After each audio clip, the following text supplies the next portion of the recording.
हैं कि बिहार से बाहर स्टूडेंट चल गया है, इस वजह से हम लोगों को फॉर्म नहीं भरने दिया जा रहा है। दरखास्त लेकर के यही है कि हम लोग को भी मौका दिया जाए एक बार फॉर्म अप्लाई करने का, और जो सर्टिफिकेट रद्द करने की बात की जा रही है उसको खारिज किया जाए।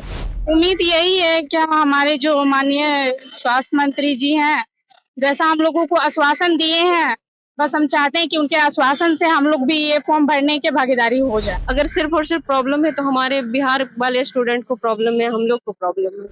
हम लोग जो फॉर्म अप्लाई कर रहे हैं तो वो रिजेक्ट कर दिया जा रहा है। हम झारखंड से पढ़े हैं, हम बिहार के स्टूडेंट हैं।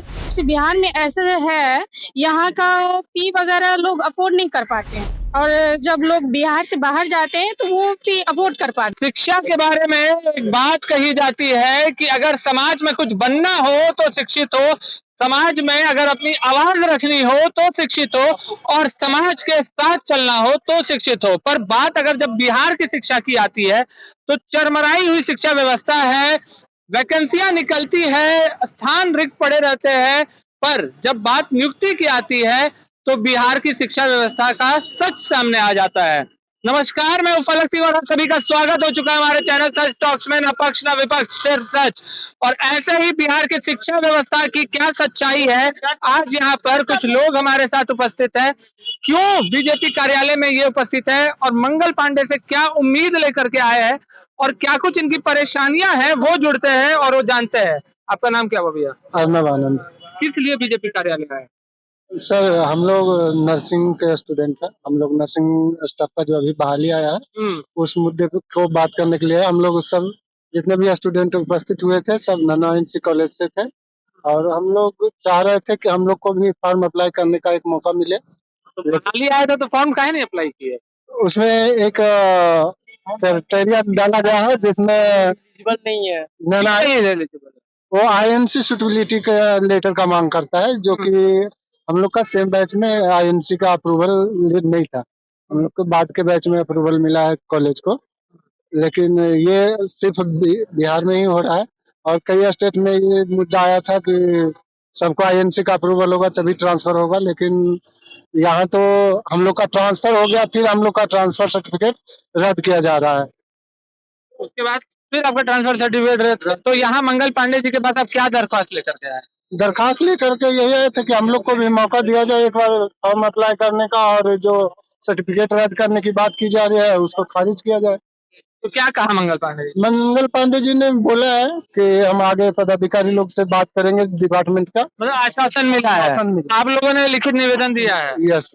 चलिए, और भी कुछ लोग हैं, उनसे जुड़ते हैं। आपका नाम क्या हुआ? अंजलि। कहाँ से हैं आप? लखीसराय से। लखीसराय से आप बीजेपी कार्यालय आई हुई है, क्या कुछ उद्देश्य है, क्या मकसद से आई हुई? सर, हम लोग रोजगार चाह रहे हैं, हम लोग को रोजगार चाहिए। जो हम लोग आईएनसी का जो अभी वैकेंसी आया है वो लोग हम लोग जो फॉर्म अप्लाई कर रहे हैं तो वो रिजेक्ट कर दिया जा रहा है। कारण क्या लग रहा है? कारण है हमारा कॉलेज हम अदर स्टेट से किए हैं, हम झारखंड से पढ़े हैं, हम बिहार के स्टूडेंट हैं। बिहार में हम बिहार के रहने वाले हैं, लेकिन हमारी जो आईएनसी की ये नर्सिंग की जो ट्रेनिंग हुई है वो कंप्लीट हुई है झारखंड से। तो हमारा जो कॉलेज है वो आईएनसी अप्रूवल नहीं था। तो जो मतलब ये जो अभी वैकेंसी आई है उसका कहना है कि जो कॉलेज आप जिस कॉलेज से पढ़ी हैं वो आईएनसी से सुटेबल होना चाहिए। आईएनसी से सुटेबल होना, पर आपका कॉलेज अगर नहीं अप्रूव्ड है तो इसमें आप क्या चाहते हैं, क्या मांग रख रहे हैं? आईएनसी का कहना है ना कि हम ये नहीं कहते कि अगर कोई अदर स्टेट से बच्चा करके आ रहा है तो सुटेबिलिटी मांगिए, ऐसा आईएनसी का नहीं कहना है। ऐसा आईएनसी का नहीं कहना, आपका कहना है कि ऐसा बिहार सरकार का कहना है? ऐसा बिहार सरकार का कहना है। और क्या बोलता है, ये जब हम लोग ऐसा सेम केस केरला में भी हुआ था। अच्छा। तो बच्चा लोग को नहीं दिया जा रहा था फॉर्म भरने के लिए, तो फिर वहाँ का बच्चा लोग फाइट किया, फिर वो जो फैसला आया वो बच्चा के हक में आया। बच्चे लोग हाँ, अभी फिलहाल में जस्ट एक लड़की फाइट की उत्तर प्रदेश की, वो सिंगल फाइट की इसी चीज को लेकर के, तो फिर वो जीत गई। हमारे साथ में हम जिस कॉलेज से पढ़े हैं झारखंड से, हमारे कॉलेज में जैसे बिहार से बहुत सारे बच्चे थे, उत्तर प्रदेश से थे, छत्तीसगढ़ से थे, उड़ीसा से थे। उन लोग बच्चा अपना स्टेट में ट्रांसफर करवा रहा है तो उन लोग को कोई प्रॉब्लम नहीं है, या फिर उनको जॉब में कोई प्रॉब्लम नहीं है।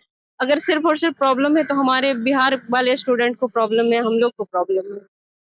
चलिए, और भी कुछ लोग हैं, हम उनसे जुड़ते हैं।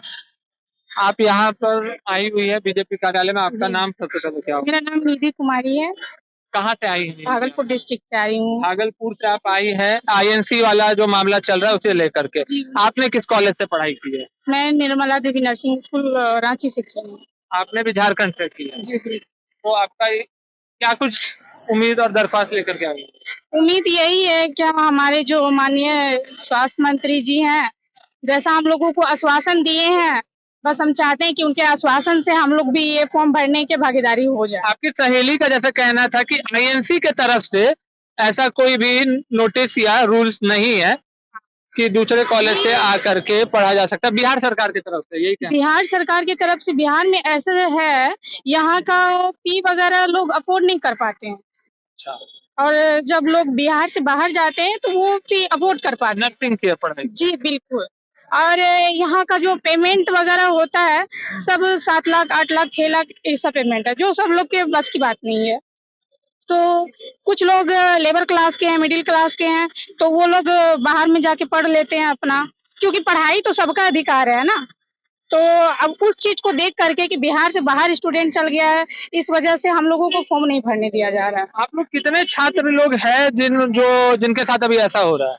जो अभी हम लोग अवेलेबल में जुड़े हुए हैं 2-3 हजार स्टूडेंट हैं। 2-3 हजार? जी बिल्कुल, जो हमारे अभी संपर्क में सबकी यही सेम समस्या है? सबकी यही समस्या है कि रजिस्ट्रेशन जब तक नहीं मिलेगा तो हम लोग फॉर्म नहीं फिलअप कर पाएंगे। तो आप लोगों ने पासिंग मार्क्स जो एक क्राइटेरिया होता है वो सब चीज फुलफिल है आप लोगों की जी तरफ? फुलफिल है, बस एक सुटेबिलिटी जैसा जो नोटिस निकाला गया है नियमावली के अनुसार, वो चीज हमारे पास अवेलेबल नहीं है, जिसके वजह से हम लोग ये फॉर्म भरने से वंचित है। चलिए धन्यवाद। तो देखिए इन लोगों से हमने बात की है और जो इनसे निकल करके जो एक सामने आ रहा है सच, वो ये है कि योग्यता पर नियम भारी पड़ता हुआ नजर आ रहा है। जी हाँ, योग्यता है, इन लोगों ने पास भी किया है, मेहनत की है और उस योग्यता को नियम ढकता हुआ नजर आ रहा है। और जिस तरीके से इनका कहना था कि कई अदर राज्यों में ऐसे नियम आए थे, पर जब मांग उठी थी सरकार ने नियम बदले थे योग्यता को मद्देनजर रखते हुए। तो क्या बिहार सरकार भी इन बेटियों की, इन छात्राओं की योग्यता को नजर रखते हुए अपने जो नियम कानून है वो बदलेगी, या अपने नियम कानून एक बार फिर से योग्यता पर भारी पड़ने जा रहा है? ये आने वाला वक्त बताएगा। पर तब तक के लिए जुड़े रहे हमारे साथ, देखते रहे सच टॉक्स। धन्यवाद।